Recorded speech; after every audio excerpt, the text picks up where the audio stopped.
Nós vamos meditar nesse instante, como culto de doutrina, que estamos aqui nesta noite. Estamos trabalhando os caminhos de maturidade da igreja. E para sermos uma igreja madura, nós precisamos também estar bem atentos que podemos aprender na caminhada do povo de Deus, podemos aprender com os erros do povo de Deus. E ele deixou muitos erros registrados na Escritura, para que a gente pudesse meditar na Escritura, ler a Escritura, perceber o quanto o povo de Deus errou por não seguir sua palavra. E agora a igreja militante, a igreja que está aqui, a igreja que milita no mundo, a igreja que milita para poder manter-se no seguimento de Jesus, ela precisa meditar nessa palavra, auxiliada pelo Espírito Santo, perceber os erros, os protagonistas desses erros, perceber essas pessoas que trouxeram grandes prejuízos para a caminhada do povo de Deus, e saber que nós podemos acertar agora, né? Tirar lições disto e nos posicionar de uma forma diferente com relação ao tempo em que vivemos, e podemos oferecer respostas diferentes ao tempo que nós vivemos, né? E que nós possamos ser, na igreja do Anjo da Guarda, o que a igreja de Corinto não pôde ser para o Senhor naquela época. Amém? Capítulo 14 que nós estamos. Capítulo 14, nós iremos dividir o capítulo 14 em três partes. Já fizemos a primeira parte, até o versículo 19. Vamos ler do versículo 19 até o versículo 30.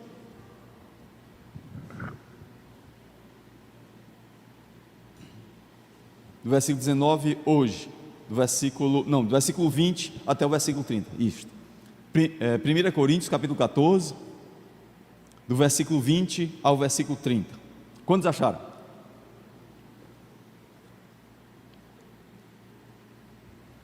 Irmãos, não sejais meninos no juízo, na malícia sim, sejam crianças na malícia, mas quanto ao juízo, sede homens amadurecidos. Na lei está escrito: falarei a este povo por homens de outras línguas e por lábios de outros povos, e nem assim me ouvirão, diz o Senhor. De sorte que as línguas constituem um sinal, não para crente, mas para incrédulo. Contudo, a profecia não é para incrédulo, e sim para os que creem. Se, pois, toda a igreja se reunir no mesmo lugar, e todos se puserem a falar em outras línguas, no caso de entrarem indoutos ou incrédulos, não dirão porventura que estás loucos? Porém, se todos profetizarem e entrar algum incrédulo ou indouto, é ele por todos convencido e por todos julgado. Tornam-se-lhe manifestos os segredos do coração, e assim, prostrando-se com a face em terra, adorará a Deus, testemunhando que Deus está de fato no meio de vós. Que fazer, pois, irmãos? Quando vos reunis, um tem salmo, outro tem doutrina, outro traz revelação, esse traz revelação, aquele outra língua. Que não sejam mais do que 2 ou 3, e isto sucessivamente, e que haja quem interprete. Mas, não havendo intérprete, fique calado na igreja, falando consigo mesmo e com Deus. Tratando-se de profetas, fale apenas 2 ou 3, e outros julguem. Se porém vier revelação a outrem que esteja assentado, cale-se o primeiro. Amém. Então, no primeiro momento que nós trabalhamos o capítulo 14, ficamos assegurados que a prioridade para que haja edificação na igreja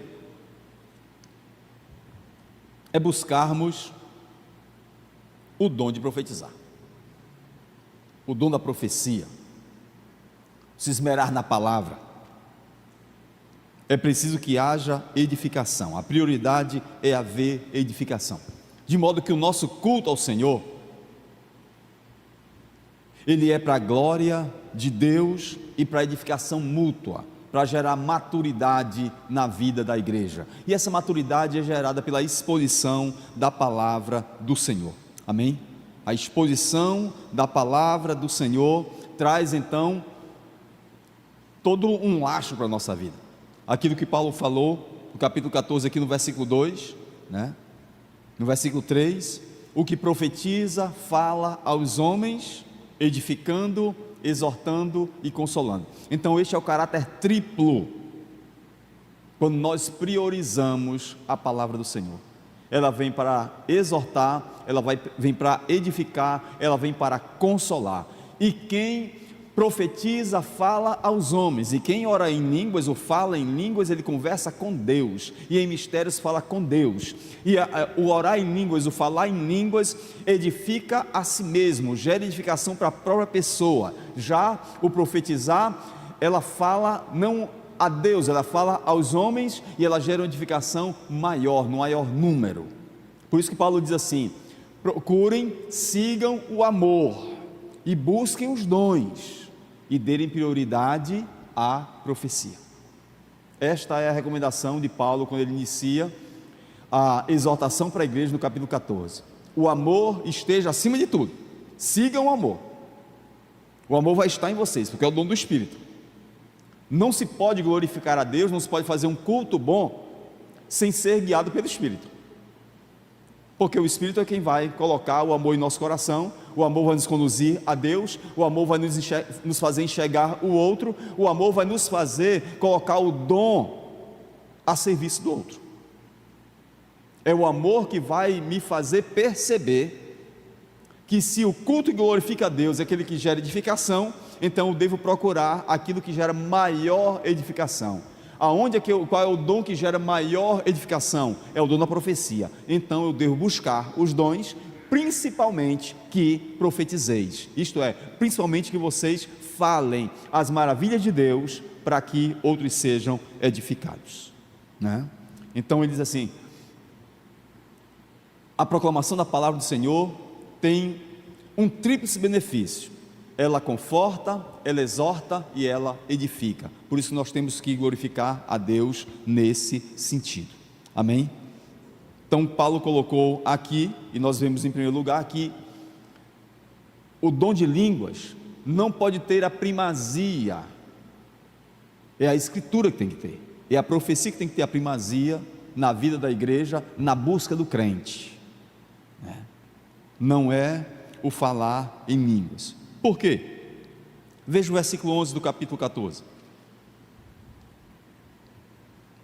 O versículo 11 diz que nós não podemos ignorar a significação da voz.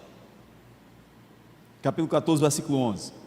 Por que a palavra tem a primazia? Versículo 11 diz assim: se eu, pois, ignorar a significação da voz, eu serei estrangeiro para aquele que fala,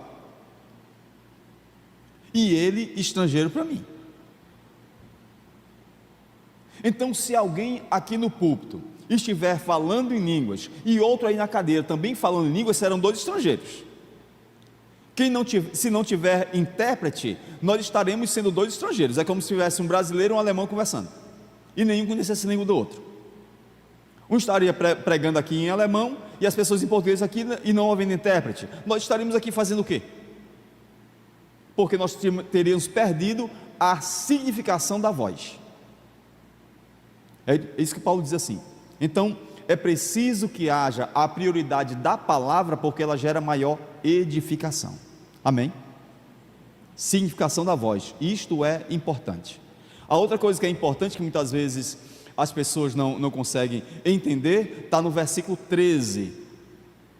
Quem coloca o dom de línguas superior à palavra, superior à profecia, ele vai ter que orar mais, ele vai ter um segundo turno de oração. E nem todos que buscam o dom de línguas querem um segundo turno de oração. Veja o versículo 13 de capítulo 14. Veja o que aqui diz: pelo que o que fala em outra língua deve orar para que possa interpretar. Aquele que busca o dom de língua, ele não tem apenas que orar para buscar o dom de língua para ele, e não tem nada errado em buscar o dom de línguas, fique isso muito claro, não tem nada errado em buscar o dom de línguas, mas saiba que se você buscar o dom de línguas, e quiser o dom de línguas, e pedir ao Espírito que lhe dê o dom de línguas, você deve também fazer uma segunda jornada de oração, buscando ao Senhor que lhe dê também o dom de interpretar, para que a significação da voz se estabeleça, amém? Pronto, porque isso vai gerar edificação, para que a gente não esteja servindo ao Senhor, fazendo culto ao Senhor, e não tenha a clareza do que seja edificação, exortação, né? Daquilo que Paulo diz, a edificação, a exortação e a consolação. Então como é que eu vou saber se houve? Terminou o culto, aí eu falei em línguas e você falou em línguas, como é que eu vou saber se houve edificação? Se não houve intérprete, se não houve a significação da voz, eu não vou saber se houve edificação. Só vai ter uma certeza, que eu vou ficar edificado, você vai ficar edificado porque foi orado em línguas, mas nós não teremos clareza se este culto ao Senhor teve exortação, edificação e consolação, porque não houve a significação da voz, amém? Até aqui está claro? Muito bem. Então, o que Paulo está resgatando aqui, irmãos, é a imaturidade de Corinto. Então, Corinto invertia essa fórmula, eles colocavam o dom de línguas acima da profecia, eles colocavam, pela imaturidade que eles tinham, né? Eles colocavam a palavra abaixo do dom de línguas. Isso é uma meninice, e ainda hoje é desse jeito, e ainda hoje é assim. Então este erro, essa meninice, essa infantilidade da igreja de Corinto lá no primeiro século, atravessa os séculos e chega até nós, do mesmo jeito, porque nós temos um grosso da cristandade, um grosso do tecido evangélico no Brasil, que coloca na sua tradição o dom de línguas acima da Escritura, a mesma infantilidade que Paulo apontava lá no primeiro século. Como é que a gente não consegue avançar no discernimento? Como é que a gente não consegue avançar no entendimento que essa imaturidade pode nos levar à bancarrota, né? De modo que nós ficamos nessa polarização, né? Paulo diz assim: o dom de línguas não é para ser priorizado, mas também não pode ser proibido. E nós continuamos nessa polarização. Uma parte da igreja prioriza o dom de línguas, e a outra parte da cristandade proíbe o dom de línguas, não consegue trabalhar com o dom de línguas.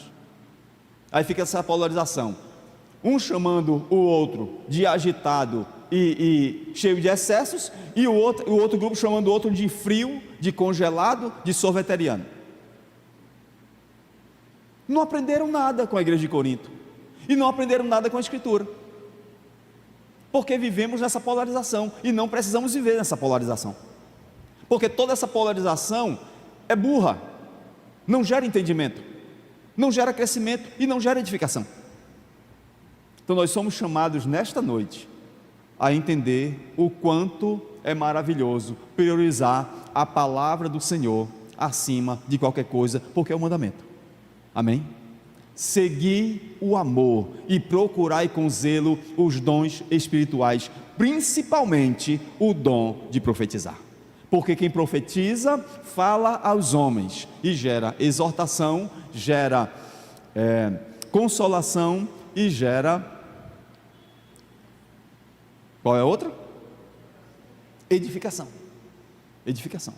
Então nós não podemos deixar de perceber isso e sair daqui com essa clareza. Nós precisamos fugir dessa polarização que não nos adianta em nada, amém? Então, edificação é a nossa prioridade, e a edificação é o símbolo da nossa maturidade. Por que isso? Como é que eu posso perceber isso? Veja o versículo 12.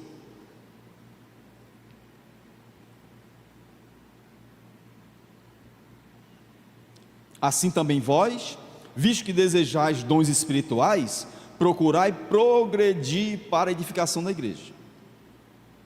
Então, quando eu consigo entender a significação da voz, o quanto ela é importante a significação da voz, eu não posso ignorar a significação da voz, tem que estar claro para mim, e quando está claro para mim, isso gera edificação. Veja bem, irmãos, e assim a gente vai progredir na fé, progredir, avançar. O que Paulo diz aqui no versículo 12 é avançar para a edificação da igreja. Como é que a significação da voz contribuiu para o avanço da igreja, para o desenvolvimento da igreja, para a maturidade da igreja? Observe,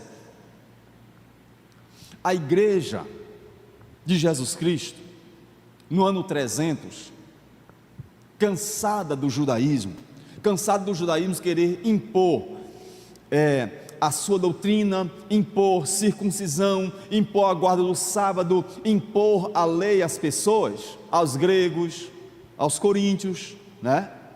A igreja cansou disso. Aí quando chegou Constantino, ele livrou a igreja do judaísmo, mas aprisionou em Roma.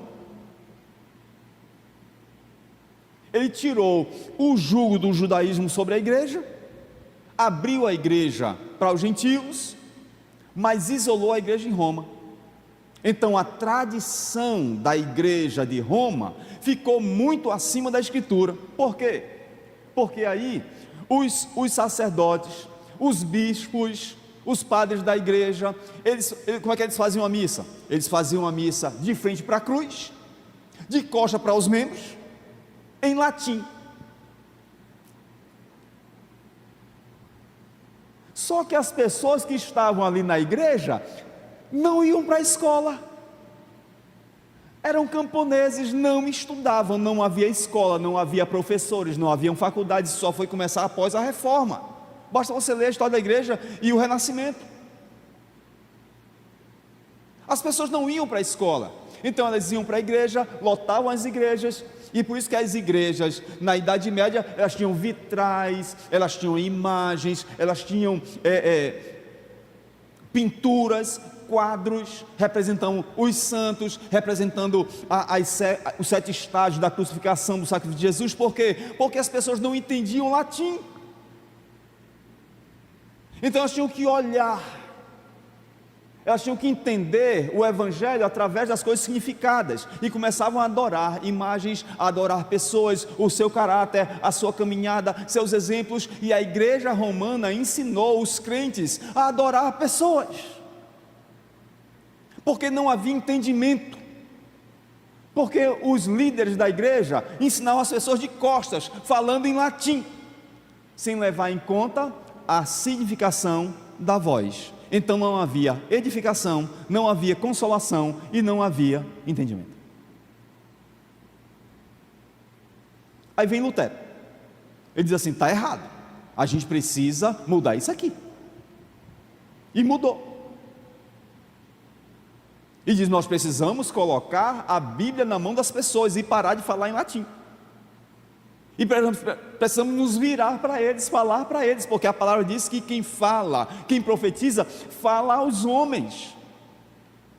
E Lutero inverteu o processo, começou a falar para as pessoas, e começou a imprimir a Bíblia, e a ensinar as pessoas a ler e a compreender a Escritura. Isso levou séculos, mas rompeu o processo. Só que a igreja luterana sacudiu as correntes de Roma, mas ficou ainda com os princípios teológicos acerca do pão e do vinho, do cálice, como repetição do sacrifício de Cristo. As igrejas da Bavária, da França e da Alemanha, com Calvino, não aceitaram isto.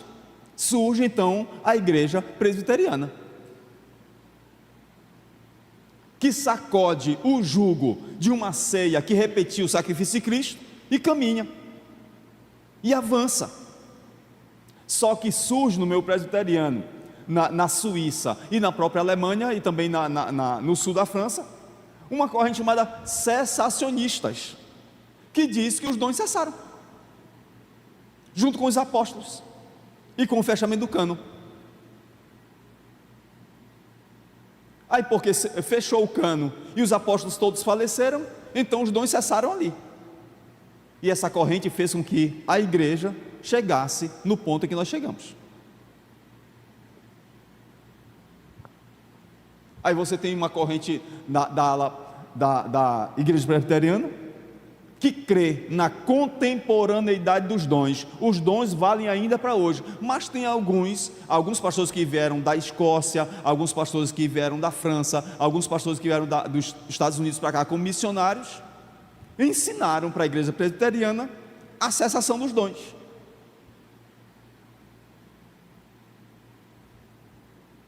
E isso tem ficado na igreja presbiteriana, principalmente na IPB, na igreja presbiteriana do Brasil, muitas vezes até o dia de hoje. Em 1903, nós rompemos com a IPB.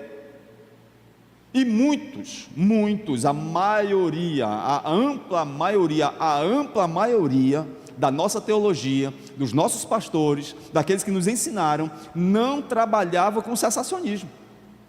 Eles trabalhavam com a contemporaneidade dos dons. Os dons valem até hoje. Amém? Então é isso que nós estamos tendo que perceber, né? Aqui, em primeiro lugar, que a imaturidade conduz à insensatez. Nós precisamos trabalhar essa questão, que nós não podemos abdicar de confiar, de crer, de analisar que os dons, eles ainda estão valendo na igreja do Senhor. Amém? Isso nos trouxe até agora. Se a palavra do Senhor vale para nós, a palavra do Senhor diz assim: sigam o amor, busquem os dons, principalmente o de profetizar, para que haja em nós edificação. Amém? Por isso que Paulo diz assim: irmãos, para que haja edificação, se eu chegar na igreja e todo mundo ficar falando em línguas, como é que vai ser? Se todo mundo estiver pregando ao mesmo tempo, como é que vai se entender? Quem está falando em nome do Senhor e quem não está? Quem o Senhor está usando realmente na verdade? Se eu estivesse pregando aqui agora e tivesse mais duas pessoas pregando também, como é que ia ser? Como é que a igreja ia prestar atenção? Como é que se ia gerar edificação? Então não daria. É isso que Paulo diz, nós precisamos perceber isto. Então, veja no versículo 23: se pois toda a igreja se reunir no mesmo lugar, e todos se puserem a falar em outras línguas, no caso de entrarem indoutos ou incrédulos, não dirão porventura que estáis loucos? Então o que Paulo está dizendo assim, irmãos, essa imaturidade de vocês vai levar a igreja à insensatez. Vão chegar aqui entre nós, vão dizer que a gente está tudo doido. Então não vamos chegar a esse ponto, vamos amadurecer. No versículo 20 ele diz assim: quanto ao juízo, sede homens amadurecidos, na malícia, sim, sejam crianças, mas no juízo, sejam amadurecidos. Por que Paulo chama a igreja ao amadurecimento, na significação dos sonhos? Porque está dizendo assim, na lei, isso já era ensinado. Eu só estou fazendo vocês recordarem. Falarei a este povo por homens de outras línguas e por lábios de outros povos, e nem assim me ouvirão, diz o Senhor. Isto é, na lei isso já estava prescrito. Quando Israel, quando os hebreus, quando o povo de Deus chegasse ao ponto de haver alguém falando em outra linguagem perto deles, isto não seria um sinal de bênção, seria um sinal de condenação. Abra sua Bíblia em Deuteronômio capítulo 28. Veja o que Paulo está tentando resgatar aqui, para que a igreja fosse de pessoas amadurecidas e não de meninos, não de crianças, e para que a igreja não caísse na insensatez. Ele chama a igreja a entender: não sejais meninos, sejam pessoas maduras. Deuteronômio 28, quem achou? Procura o versículo 46.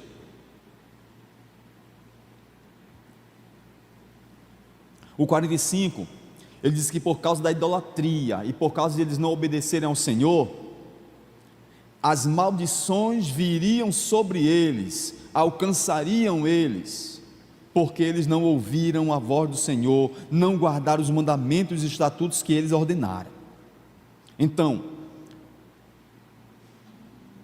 esse castigo aqui que Deus envia, veja o versículo 46, serão no teu meio por sinal e por maravilha, como também entre a tua descendência para sempre, porquanto não serviste ao Senhor teu Deus com alegria e bondade de coração, não obstante a abundância de tudo. Assim, com fome, com sede, com nudez e com falta de tudo, servirás aos inimigos que o Senhor enviará contra ti. Sobre o teu pescoço porá um jugo de ferro até que haja destruído. Observe, o Senhor levantará contra ti uma nação de longe, da extremidade da terra, com um voo impetuoso da águia, nação cuja língua não entenderás.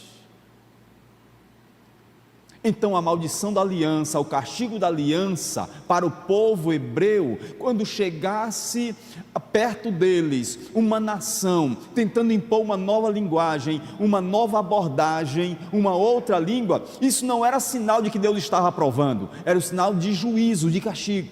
É por isso que no Salmo 137 ele diz assim: junto aos rios de Babilônia nos assentávamos e chorávamos, nos lembrando de Sião. Nos salgueiros que lá havia, pendurávamos as nossas harpas, e os caldeus que nos levaram cativos nos pediam canções. Como cantaremos os louvores do Senhor em terra estranha? Então, quando uma outra nação busca conhecer a língua deles e busca entrar em contato com eles, é porque eles estavam em terra estranha, é porque eles estavam sendo julgados, é porque Deus não estava muito contente com eles, eles estavam escravizados na Babilônia. Então, quando Deus envia outras línguas para o seu povo, isto só vai ser bênção por conta de Cristo e por causa da cruz e da regeneração e uma nova vida que Ele nos deu. Então Ele transforma a maldição da lei em uma bênção para nós, no poder do Espírito, uma nova vida, e faz com que as línguas que cheguem agora sejam na dispensação do Espírito Santo de Deus. Amém? Ele conserta. Veja em Isaías capítulo 28. Isaías capítulo 28.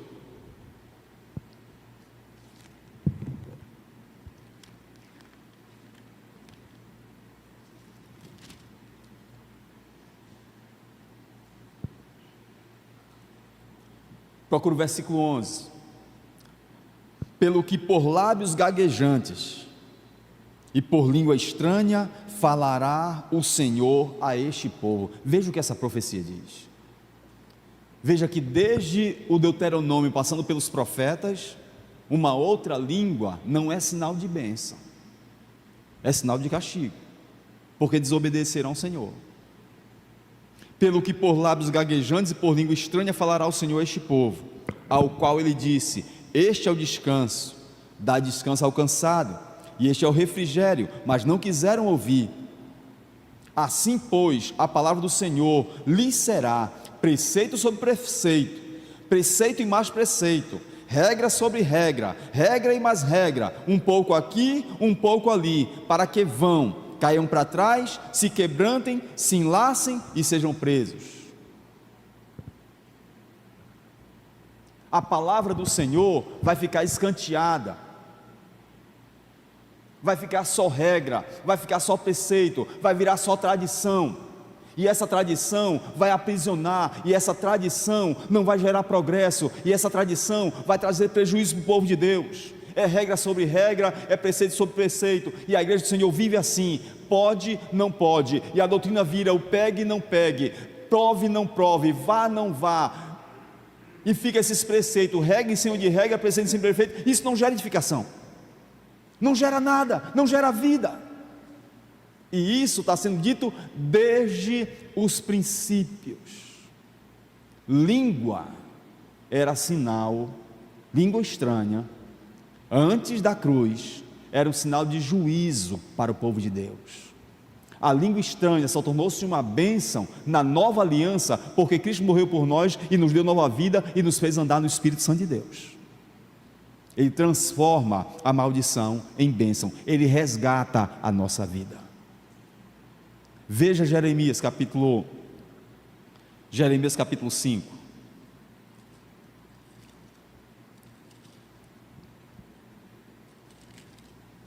Jeremias capítulo 5.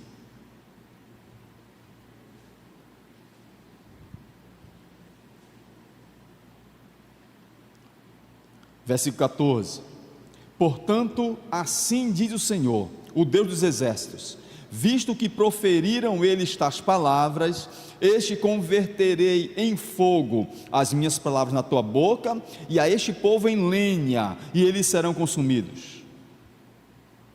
Eis que trago, versículo 15, sobre ti uma nação de longe, ó casa de Israel, diz o Senhor, nação robusta, nação antiga, nação cuja língua ignoras, e não entendes o que ela fala.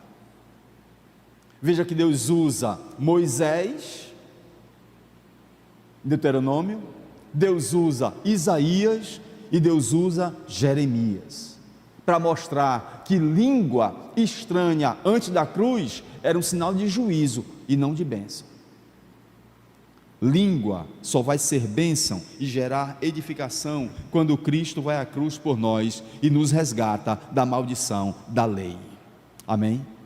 Sem a lei, então, isto vira uma bênção para nós. Por isso que Paulo diz aqui, no versículo 22, de sorte que as línguas constituem um sinal, não para os crentes, mas para os incrédulos.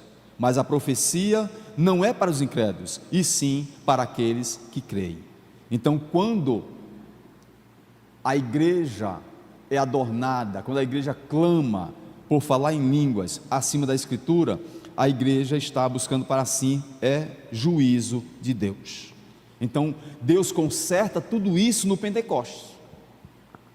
Deus conserta tudo isso quando Pedro prega, e então o Espírito Santo desce, e todas essas nações aqui estão em Jerusalém, partos, medos, elamitas, da Arábia, cretenses, do Ponto, da Ásia, todos em Jerusalém.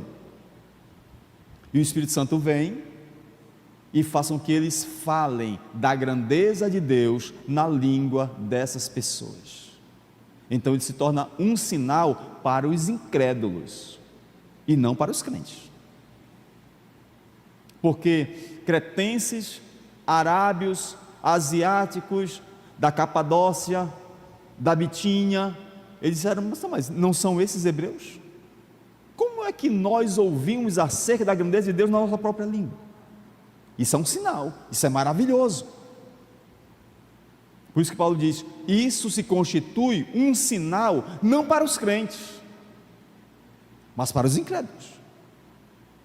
Isso tem que gerar edificação, é para eles, não para nós.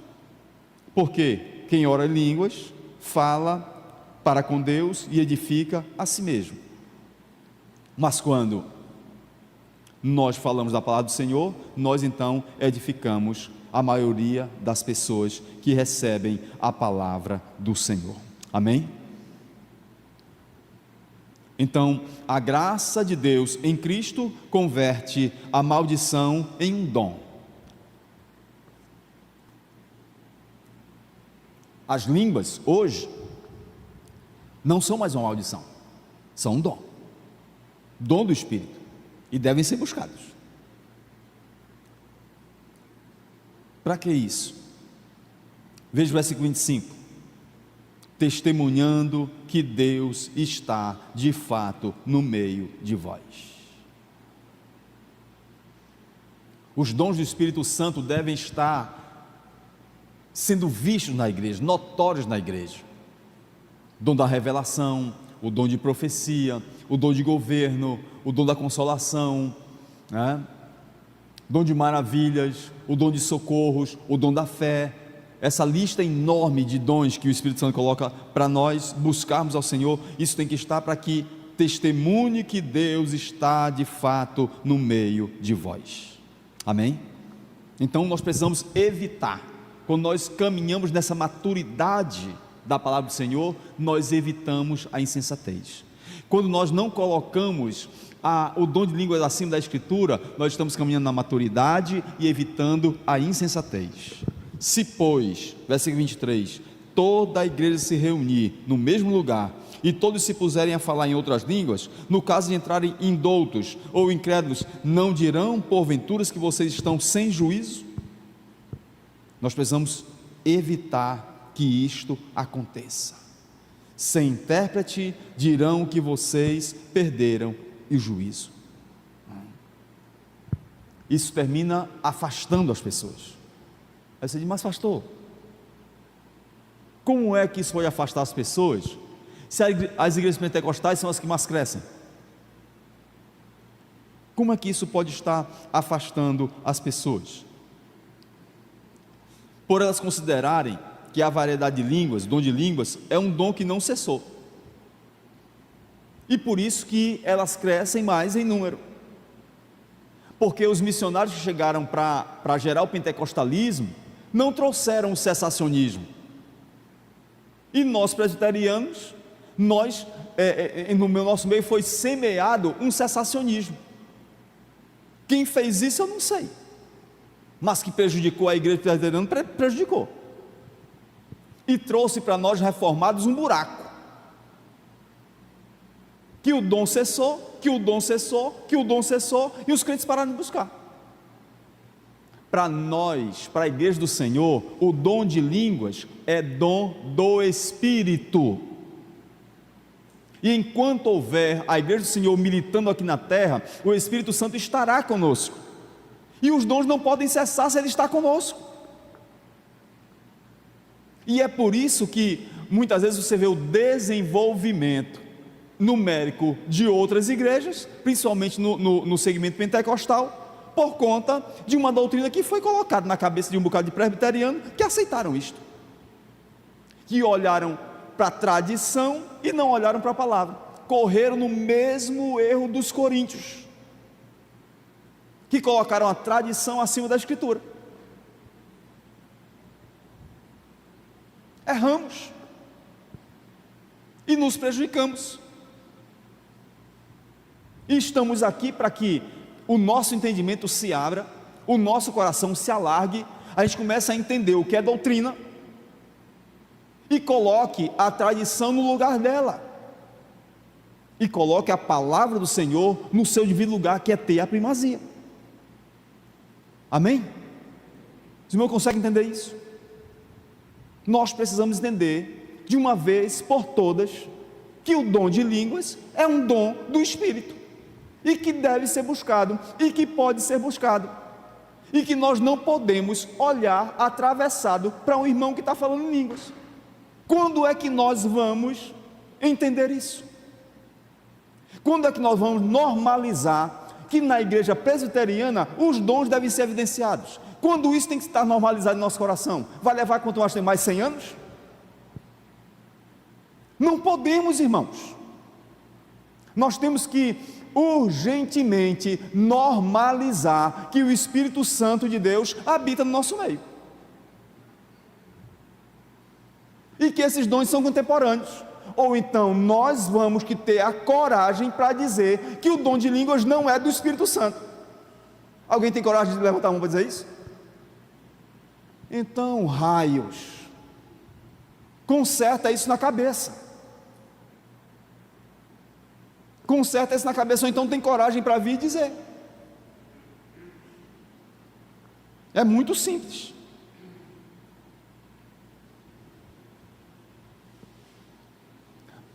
Dentro do segmento presbiteriano, irmão, dentro do segmento presbiteriano, o dom de línguas parece uma coisa marginal. A pessoa que fala língua dentro do segmento presbiteriano parece que é um traficante de droga. Parece que ele está falando uma coisa ilegal. E não está.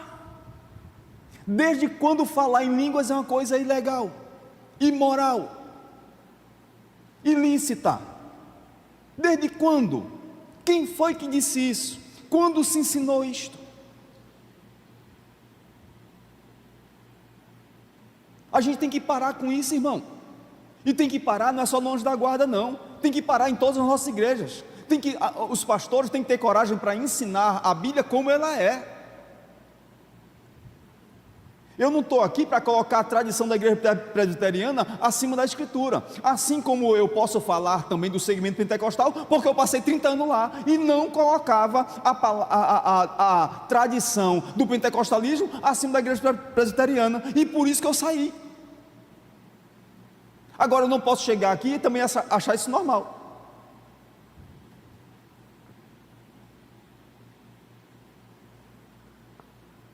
Então, ou a gente vai para a Escritura e assume que a Escritura é nossa regra de fé e prática, ou a gente vai viver na hipocrisia a vida toda. E a gente precisa romper com essa hipocrisia rápido, urgente, para que haja o fluir de Deus na nossa vida, o fluir de Deus na vida da igreja, os dons do Espírito na vida da igreja, cura, libertação, socorro, palavra de conhecimento, palavra de sabedoria, línguas, profecia, tudo que o Espírito Santo der para cada um de nós. Ah, mas eu gosto muito do dom de línguas. Pois então ora, irmão, para o dom de línguas, mas também ora para que haja interpretação. Porque senão não vai haver edificação, não vai haver exortação e não vai haver consolo. E o culto que agrada ao Senhor é aquele que gera edificação. Então, quando eu não estou nem aí para a palavra, mas eu estou só para o dom de línguas, eu quero edificação só para mim, e isso chama-se egoísmo. E um coração cheio de egoísmo não está dirigido pelo Espírito. Percebe? E um coração que não é guiado pelo Espírito não pode fazer um culto agradável ao Senhor. Isso é muito simples de ser entendido. E isso vai revelar o que está em nosso coração. Amém? Quando a gente entender que alguém que está falando em línguas, e a gente precisa parar, porque isso muitas vezes, alguém que fala língua na igreja, parece que é proibido, é passivo de censura, passivo de cancelamento porque está falando em línguas. Não, a gente precisa parar com isso, para poder entender que Deus se revela e está no nosso meio. Amém?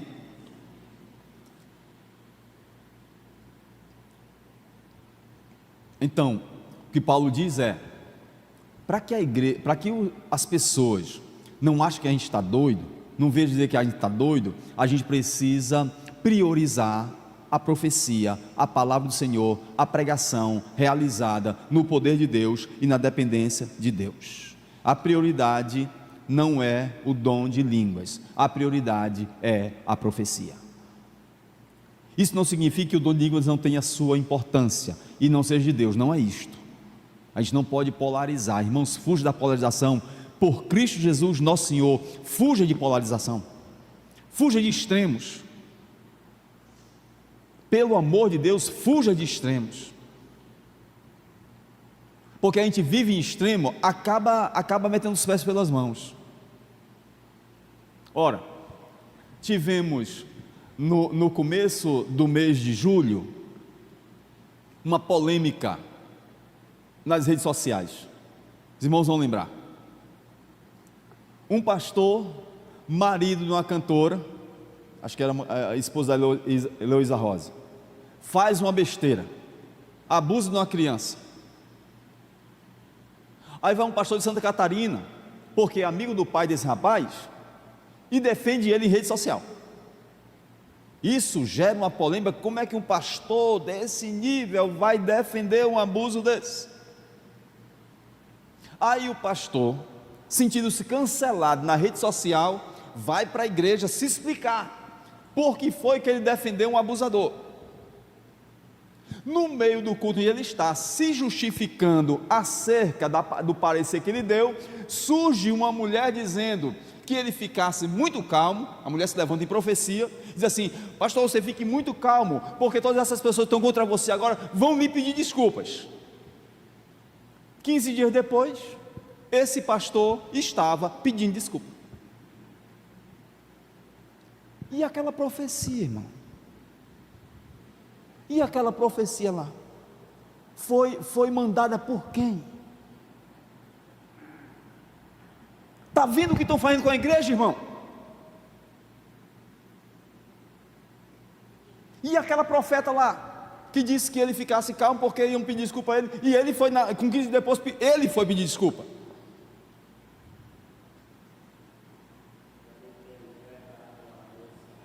Não, irmão.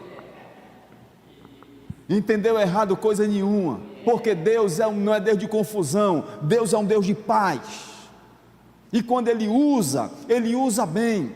Sabe, o nosso problema é porque a gente vê esses desmandos, em nome do Espírito, a gente vê essas besteiras que estão acontecendo na igreja hoje, em nome do Espírito, vê os erros, e a gente diz assim: não, isso não serve, isso não presta, isso não é para nós. Não é para nós o erro, mas o Espírito Santo é para nós. Não é para nós o desmando e o excesso, mas o dom é para nós. E não é porque os outros erram e fazem errado que nós vamos deixar de buscar o Senhor. E o que presbiteriano faz, muitas vezes a gente tem que ter coragem para assumir que nós vimos as pessoas usar o dom do Espírito errado, o dom de línguas errado, e nós paramos de buscar, porque as pessoas fazem errado. E a gente tem que ter coragem de dizer isso, de assumir isso, e clamar por Deus uma misericórdia, pedir perdão ao Senhor por ter parado no tempo e começar a buscar as coisas de Deus. E não é porque os outros fazem errado que nós vamos buscar também e fazer também errado. Nós estamos aprendendo o caminho de maturidade para que a gente acerte. Para que a gente acerte. E que tenha coragem de trazer a doutrina e entender, cada um de nós, que eu não estou trazendo novidade nenhuma. Eu não estou inventando a roda, eu não estou dizendo nada de especial nem maravilhoso. Eu só estou lendo. Vocês percebem que eu só estou lendo? Isso aqui está desde sempre. Isso aqui não entrou no cânon agora, não. Isso aqui está escrito, a 1 Coríntios, capítulo 14, está escrito a vida toda. E por que a igreja não caminha na palavra do Senhor? Por que a igreja não avança na palavra do Senhor, no conhecimento de Deus, e não se edifica nisto? É por isso que Leonardo Ravenhill, ele diz assim: por que é que tarda o avivamento? Porque a igreja acostumou-se a viver sem ele. A igreja acostumou-se a viver sem ele. E a igreja presbiteriana acostumou-se a viver sem os dons do Espírito. E a igreja presbiteriana acostumou-se a viver sem buscar o Espírito. Irmãos, eu não vou longe. Eu cheguei aqui em 2003. Qual era o problema? O que é que eu ouvi muitas vezes? Que eu não vou para a igreja presbiteriana porque a igreja presbiteriana não acredita nos dons. Este era o pensamento que tinha no aparelho ideológico das pessoas quando passavam em frente desta igreja. E não era culpa dos membros, era a culpa da história da igreja. Uma história da doutrina da igreja, que a igreja não acredita nos dons. Os missionários que vieram, os pastores que vieram, os cessacionistas que chegaram até aqui, impuseram essa doutrina, e colocaram essa doutrina, ou esse pensamento, essa ideologia, acima, a tradição acima da Escritura, acima disto aqui, acima disto aqui. Eu não posso concordar com uma tradição acima da Escritura.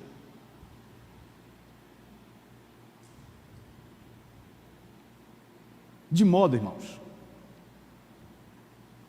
que nós somos chamados a superar isto aqui, falar a palavra do Senhor no poder e na dependência do Espírito Santo para a glória de Deus.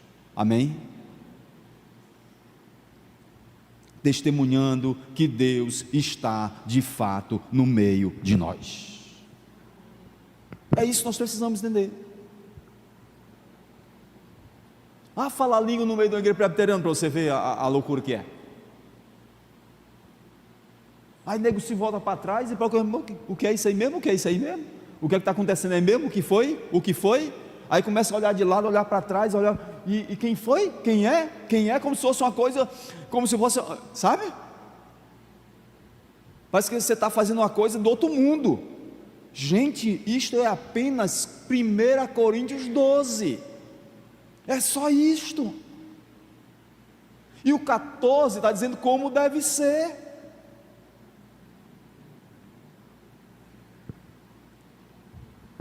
Maturidade, para que não sejamos taxados de loucos. Amém? Maturidade, maturidade, maturidade. Maturidade é não colocar a tradição acima da Escritura. É simples isso. Um segundo ponto: a superação da tradição.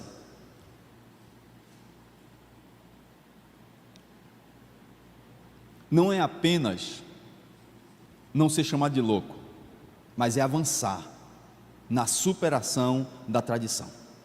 Versículo 26, veja aí. Quem pode ler o versículo 26? Leia bem alto.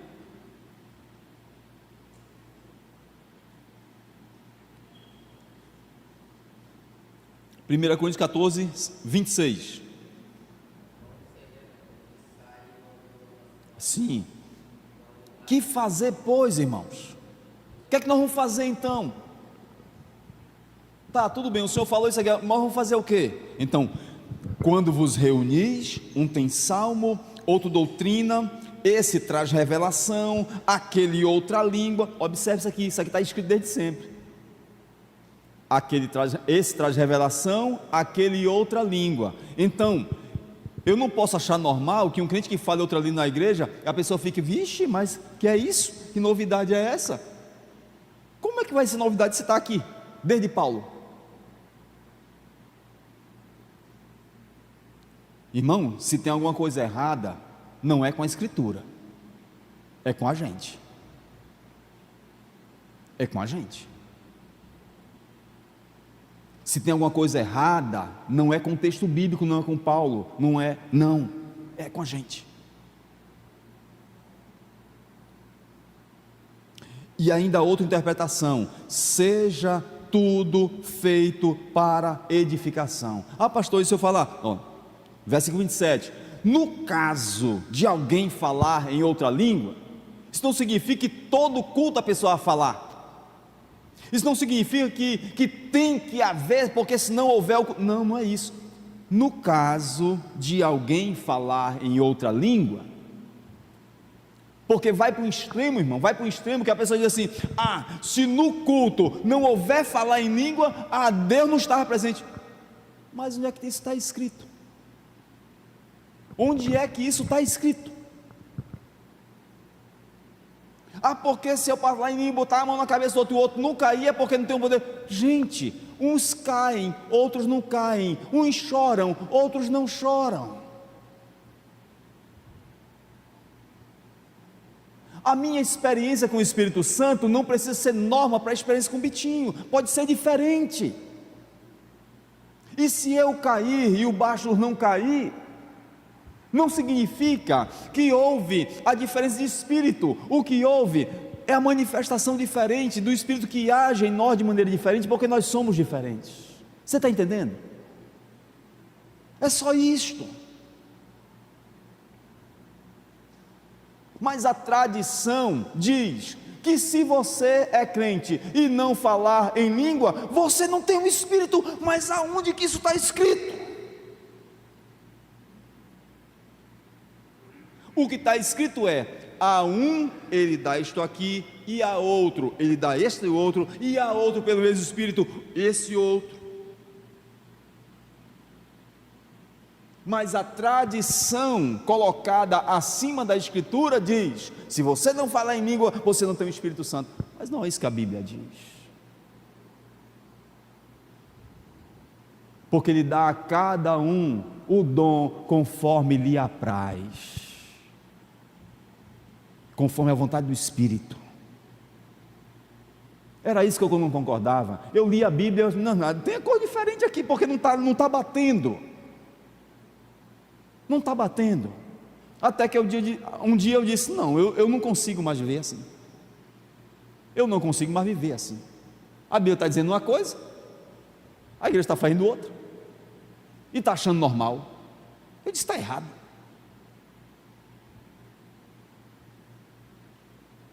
Eu tenho que ficar com a Escritura. Estou na presbiteriana há 21 anos. Eu não posso achar normal uma pessoa falar em língua na igreja e o outro ficar ignorando, como se estivesse vendo um curupira. Vamos parar com isso, gente. Vamos amadurecer. Vamos ter maturidade. Ou a gente crê que esse dom é do Espírito, ou a gente faz um documento e diz ao presbitério: olha, presbitério, nós não acreditamos no Espírito. Mas me documenta isso, cara. Tem coragem. Ou você acha que todo pastor presbiteriano diz o que eu estou dizendo aqui? Você acha que os outros pastores dizem o que eu estou falando aqui? Não diz. Eu não tenho compromisso com eles, eu tenho compromisso com a palavra. E eu não estou inventando, eu só estou lendo. Vamos ler?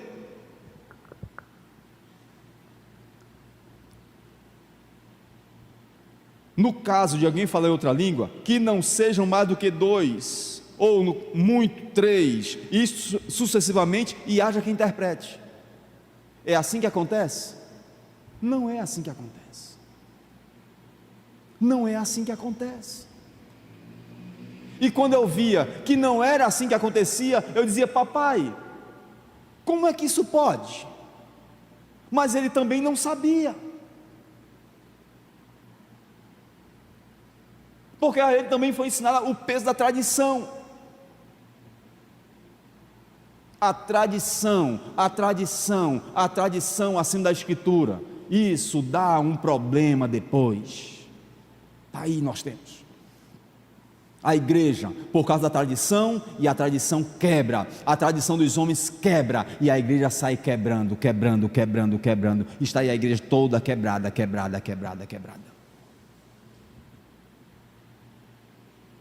E eu dizia há 20 anos atrás: papai, isso aqui vai acontecer, isto, e olha aí. Há 20 anos atrás, eu falava com meu pai, conversava com meu pai e dizia: papai, é isso que vai acontecer. Há 20 anos atrás. E ele dizia assim: eu estou de saída, porque eu não consigo viver assim.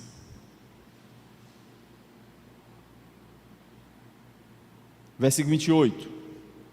Mas não havendo quem interprete, fique calado na igreja, falando consigo mesmo e com Deus. E é isso que eu tenho ensinado para algumas pessoas que vêm me falar. E assim que cheguei aqui em 2003, disse para as pessoas que estavam aqui, que falavam em línguas: meu irmão, é isso que a palavra do Senhor diz. Continue a falar a sua língua. Não haja quem interprete, fale consigo mesmo. Falou, fala alto, fala, não tem que interprete? Baixa a voz, fala consigo mesmo e fica falando com o Senhor, até que Ele levante alguém que interprete. Por quê? Porque é o que está escrito. Fala 2, fala 3, não tem que interprete? Baixa a voz. É assim que acontece nas igrejas? Não é. Mas se normalizou o que não é. Se normalizou o que não está prescrito. Se normalizou o excesso. E eu não posso concordar com isso, porque eu não posso achar normal colocar o meu preceito e a minha tradição acima da Escritura. Não é normal.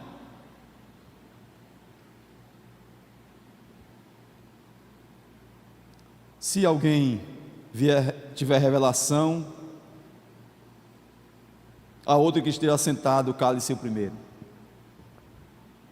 Se eu estiver pregando aqui, se eu estiver aqui no púlpito pregando a palavra do Senhor, e Deus, pela sua misericórdia, o Espírito Santo, tocar no coração de alguém para trazer uma palavra, direcionar uma palavra a alguém, quando a pessoa se levantar falando em mistério, ou falando a revelação do Senhor, aí eu tenho que me calar lá,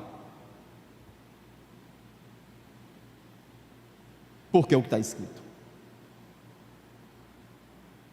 E eu aguardo Ele trazer a revelação, eu aguardo Ele trazer a palavra do Senhor, para poder retomar a minha. Por quê? Porque é isso que vai diferenciar o profeta do mestre. O mestre, ele está numa escala. Domingo fulano de tal prega, domingo Marcos prega, domingo Wilson prega, no outro domingo o outro prega, outra pessoa prega. O mestre tem a escala, o profeta não tem escala, porque o profeta não sabe quando Deus usará, o profeta não sabe quando Deus levantará em palavra, o profeta não sabe, o profeta apenas vem, o profeta apenas depende de Deus, e o Senhor vai usar na hora que Ele quiser, como Ele quiser. Ele não tem escala, entendeu? O mestre tem escala. Essa é a diferença. Então, quando eu, como mestre, escalado para aquele domingo, ou escalado para agora, para pregar a palavra do Senhor, se houvesse uma revelação de Deus, e Deus estivesse usando uma pessoa aqui, calaria eu. Por quê? Porque é o que a Bíblia está dizendo. Cale-se o primeiro, e esperou terminar, porque ele está sendo usado por Deus, e você está na escala, mas ele está sendo usado por Deus. E nós vamos ouvir, e pela revelação nós vamos julgar. Não é bonito isso? É bonito, irmão. Por quê? Porque está escrito. Porque está escrito. Amém?